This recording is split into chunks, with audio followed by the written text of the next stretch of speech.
Hello, it's Mrs. Glasson and welcome to Wonderful Words beginning with X and Y. I was originally going to do one video for X, Y and Z, but then I thought, well, I can think of so many words. Why cram them all into one video? X and Y sounds quite mathematical to me, and you know that I don't really do maths. Don't worry, students, it's all about English. Wonderful words beginning with X and Y, and I promise there won't be a xylophone in sight. Are you ready, students? Let's go. Now, firstly, have you got your copy of the Wonderful Words workbook with you? It's the way in which you can get the most out of my tutorials. Click on the link below this video to get your copy or go to www.mrsglasson.com and don't forget to press the pink subscribe button so that you don't miss out. Okay, so wonderful words beginning with X. I mentioned xylophone because I want to introduce you to words that are going to be classed as ambitious vocabulary and to extend your existing lexis, to ameliorate your vernacular. And so I've chosen a word that you're likely to encounter perhaps in non-fiction texts and in historical texts as well. And you might even encounter it when you're studying history. What is the word? Xenophobia, meaning a dislike of or prejudice against people from other countries. And xenophobia is a noun. We describe those who practice xenophobia using the adjective xenophobic. So you know how when I'm teaching I like to contextualize words for you, often using my own experience. Well, xenophobia and xenophobic. My dad came to England in 1958 and as you can imagine, attitudes to foreigners were very different then. So both of my parents have certainly experienced their fair share of xenophobia or xenophobic behaviour. And drawing upon my own experience, I grew up in England in the 1970s and again, attitudes to foreigners were different then.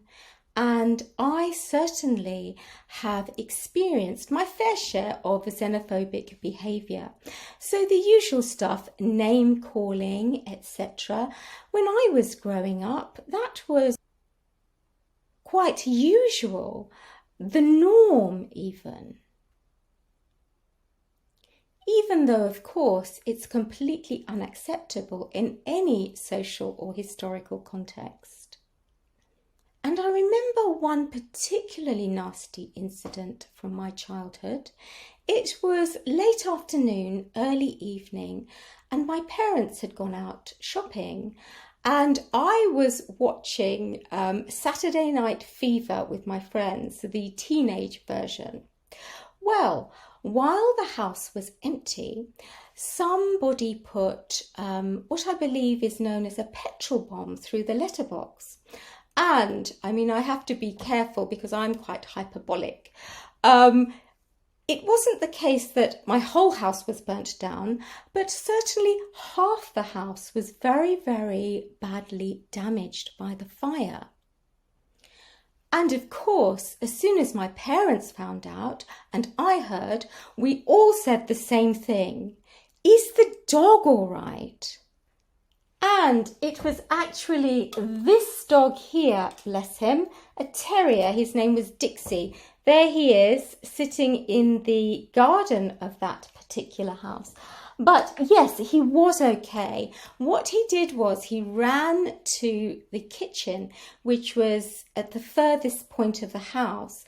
And luckily, yes, he did manage to survive and he did manage to stay safe. I'm often reminded of that experience and that incident actually, not so much when I smell burning, but by the smell of soot, I think. So a really bitter, acrid smell, which got into the carpets and the curtains in the house. So long after we had the downstairs of the house rebuilt and repaired, that smell lingered. So there we are, xenophobia, meaning a dislike or prejudice against people from other countries, and the adjective is xenophobic. And interestingly, xeno and phobia are Greek words. Xeno meaning relating to a foreigner or foreigners, and phobia meaning fear. What it means. Now that suffix phobia you might encounter in other words. So for example, as most of you know, I have an intense fear of spiders, and that can be described as arachnophobia. Of course, there are different kinds of phobias. So for example, claustrophobia, meaning a fear of confined spaces. Phobia, if you're not sure about a word and it has the suffix phobia, at least you know that it is describing a fear. So, as I've said before, always do your research. If you come across a word, it might be a phobia, it might be another word, and you're not sure, look it up on this wonderful thing called the internet, because as you know, I always say, proactive learners are happy, successful learners. And I'm thinking now if there is a word that describes someone with an intense fear of maths, because students, I think that that word would definitely be used to describe me. So having made such a negative start with xenophobia and talking about fears, I wanted to lighten the mood to begin wonderful words beginning with Y. And you must be thinking, Mrs. Glasson, why have you started with a word beginning with D? Well, for a change, I want to give you an informal word. So not an example of an ambitious word that you can use to impress people with your English, but an example of an informal word. And I'm going to use that informal word to teach you some more ambitious vocabulary. So what is the word? It's a word meaning delicious. Have you guessed what it is? It is yummy. And like delicious, if you put yummy or scrummy into your phone when you're texting, you get this rather cute emoji. Oh, here I am surrounded by all these emojis. It's this one, that one there that I get in my phone. So, as it says here, face savouring delicious food emoji. How extremely cute. But getting back on the path of teaching you standard English or ambitious vocabulary, let's think of some excellent synonyms for delicious, or in more informal English, yummy and scrummy. Can you think of any? Make sure you've got your wonderful words workbook open at this page, because you will see this question. So yes, it's true. Yummy is a low-level informal word meaning delicious, but here are some wonderful synonyms, some much more ambitious words, words that fall into the category of standard English, which you should be using in your exams, 11+, GCSE, A-level, or if you're writing more formally, wherever you are. Delectable, luscious, succulent, scrumptious.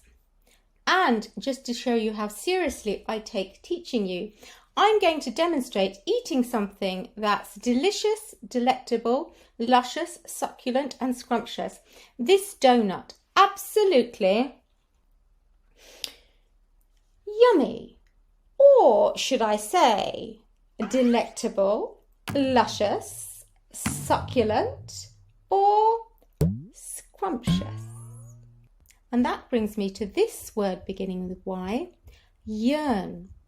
Now, funnily enough, as soon as I started thinking about delicious, delectable, luscious and scrumptious things, I started having a real yearning for my donut. I knew it was there in the kitchen waiting for me, so I had to go and get it. And usually around midday, I'm yearning for my lunch. Perhaps not today, because I have just satisfied my yearning for that donut. And the next word? Well, it's related to this word, which I know you know, yesterday meaning the day before today. But yesteryear, what does that mean? And interestingly enough, it doesn't just mean the year before this one, it actually means the past in general. So last year or the past in general. Let me give you some example sentences. Look at any fashion magazine and you'll see styles from yesteryear, so from the past. And as you know, here I am in my beautiful library. I love to read these tales of yesteryear. So, yesteryear, meaning last year or the past in general. In fact, you could say that I love to read these tales of yore. Yore meaning a long time ago. The soldiers recounted battles of yore.